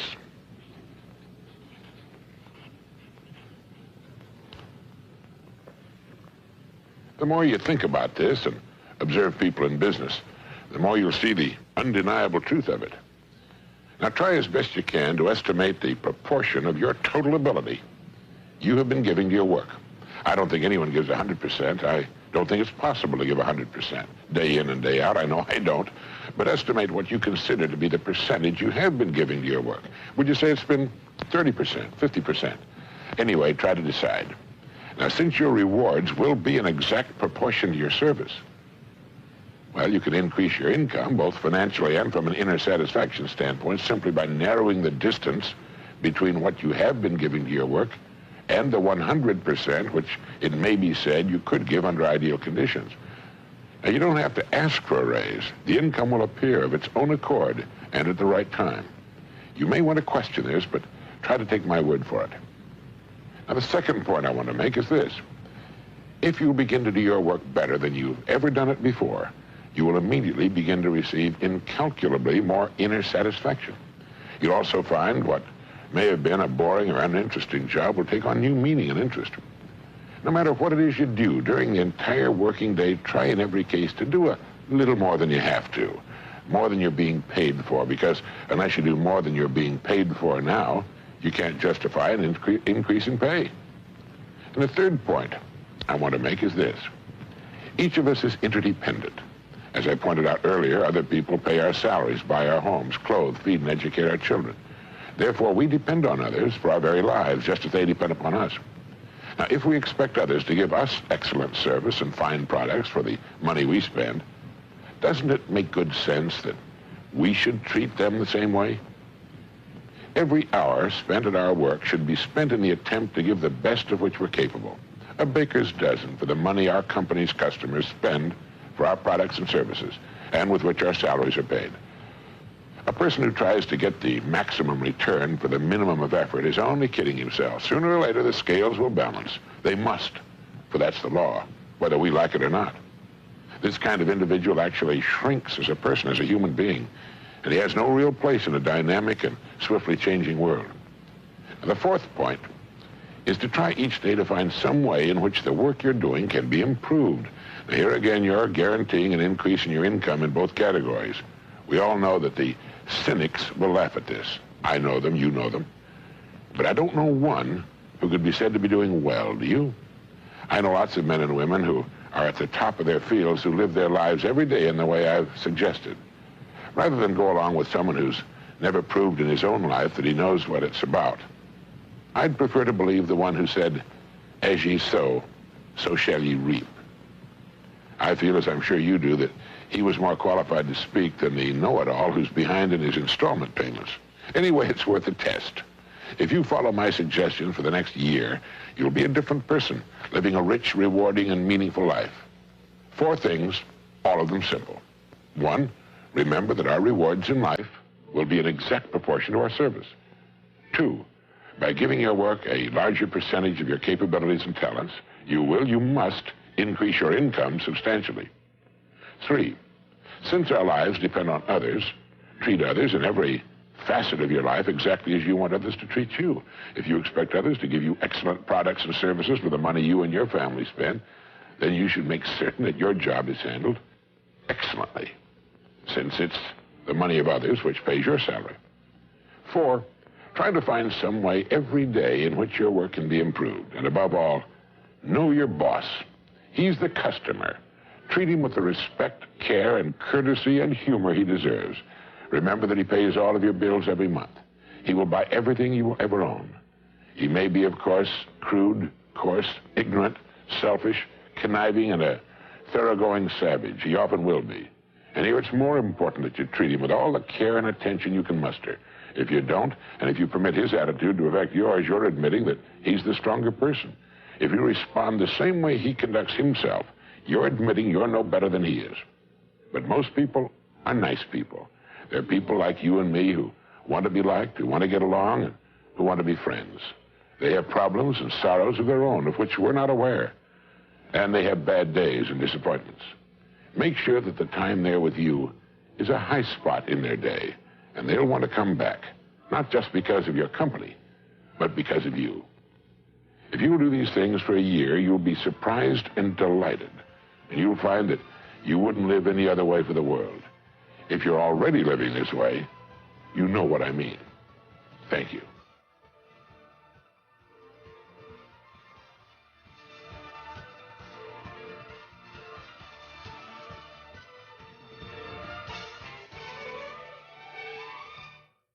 This is Earl Nightingale. I'd like to tell you about the strangest secret in the world. Some years ago, Albert Schweitzer, the great doctor and Nobel Prize winner, was being interviewed in London, and a reporter asked him, "Doctor, what's wrong with men today?" The great doctor was silent for a moment, and then he said, "Men don't think. It's about this that I want to talk with you. We live today in a golden age. This is an era that man has looked forward to, dreamed of, and worked toward for thousands of years.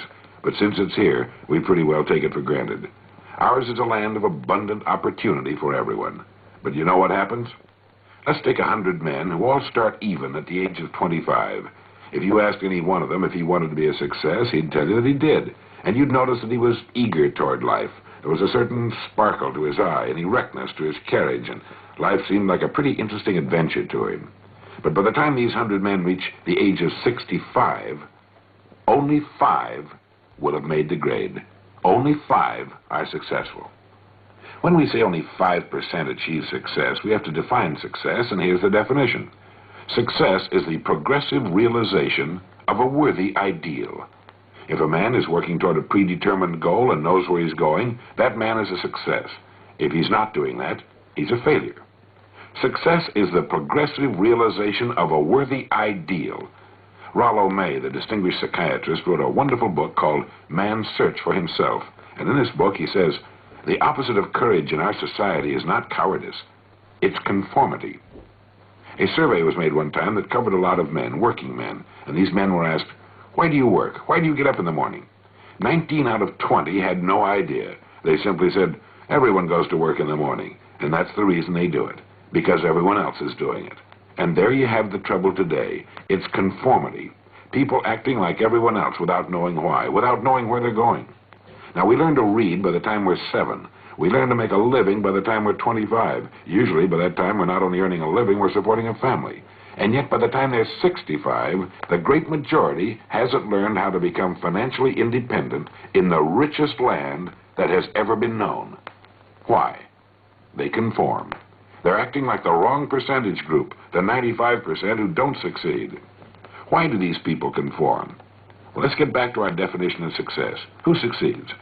The only man who succeeds is the man who is progressively realizing a worthy ideal. He's the man who says, I'm going to become this, and then begins to work toward that goal. He succeeds because he knows where he's going.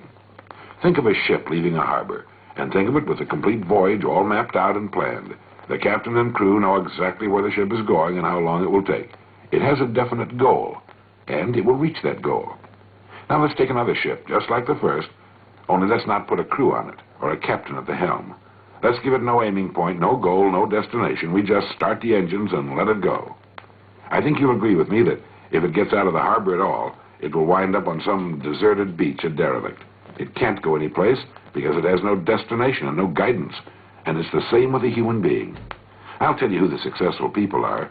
A success is the school teacher who's teaching school because that's what he or she wanted to do. The success is the woman who's a wife and mother because she wanted to become a wife and mother and is doing a great job of it. The success is the man who runs the corner gas station because that's what he wants to do. The success is the successful salesman who wants to become a top-notch salesman and grow and build with his organization.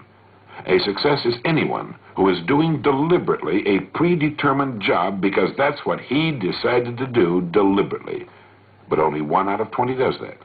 That's why today there really isn't any competition unless we make it for ourselves. Instead of competing, all we have to do is create. For 20 years, I looked for the key which would determine what would happen to a human being. Was there a key, I wanted to know, which would make the future a promise that we could foretell to a large extent? Was there a key that could guarantee a person's becoming successful if he only knew about it and knew how to use it? Well, there is such a key, and I've found it.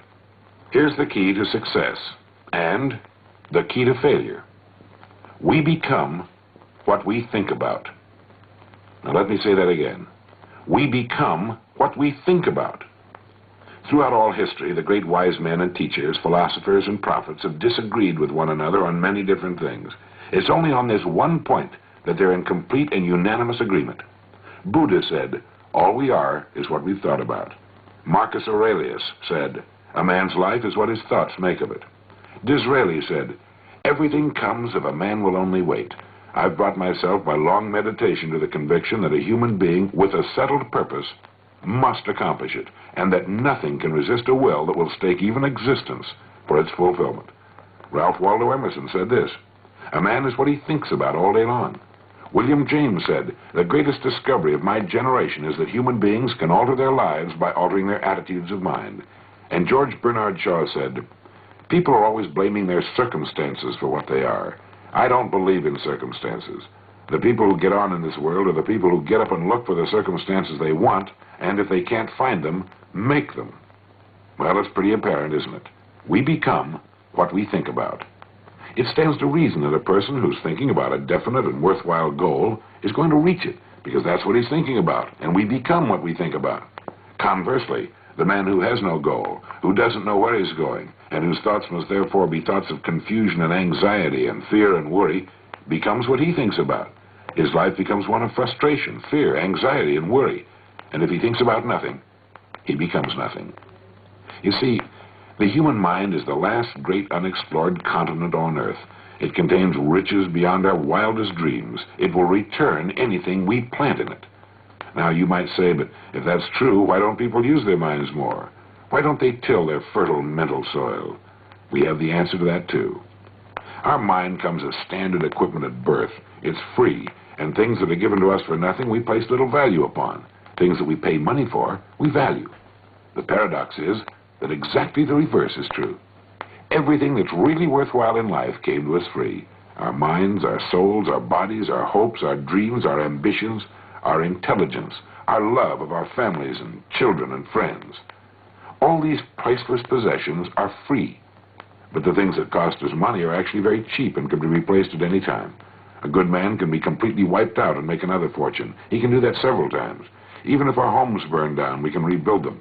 But the things we got for nothing, the really valuable possessions, we can never replace. The human mind isn't used merely because we take it for granted. It can do any kind of a job we assign to it, but generally speaking, we use it for little jobs instead of big, important ones. Universities tell us that most of us are operating on about 10% of our abilities. Decide now. What is it you want?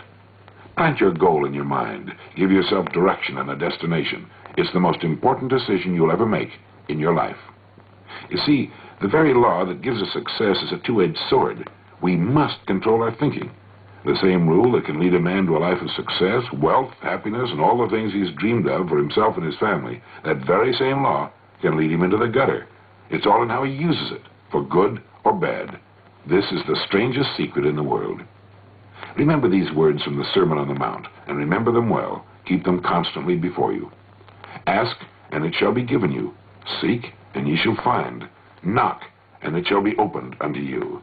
For every one that asketh receiveth, and he that seeketh findeth, and to him that knocketh it shall be opened. It's as marvelous and as simple as that. In fact, it's so simple that in our seemingly complicated world, it's difficult for an adult to understand that all he needs is a purpose and faith. Above all, don't worry. Worry brings fear, and fear is crippling. The only thing that can cause you to worry is trying to do it all yourself. Know that all you have to do is hold your goal before you. Everything else will take care of itself. Remember also to keep calm and cheerful. Don't let petty things annoy you and get you off course. Prosperity is founded upon a law of mutual exchange. Any person who contributes to prosperity must prosper in turn himself. Sometimes the return will not come from those you serve, but it must come to you from someplace, for that's the law. For every action, there is an equal and opposite reaction. There are no exceptions to a law. You can drive down any street in America, and from your car estimate the service that's being rendered by the people living on that street. Had you ever thought of this yardstick before? It's interesting. Once this law is fully understood, any thinking person can tell his own fortune. If he wants more, he must be of more service to those from whom he receives his return. If he wants less, he has only to reduce this service. This is the price you must pay for what you want. If you believe you can enrich yourself by deluding others, you can end only by deluding yourself. It may take some time, but just as surely as you breathe, you'll get back what you put out. The prisons, and we're going someplace, so we should make our time here an exciting adventure. The architect of the universe didn't build a stairway leading nowhere. And the greatest teacher of all, the carpenter from the plains of Galilee, gave us the secret time and time again. As ye believe, so shall it be done unto you.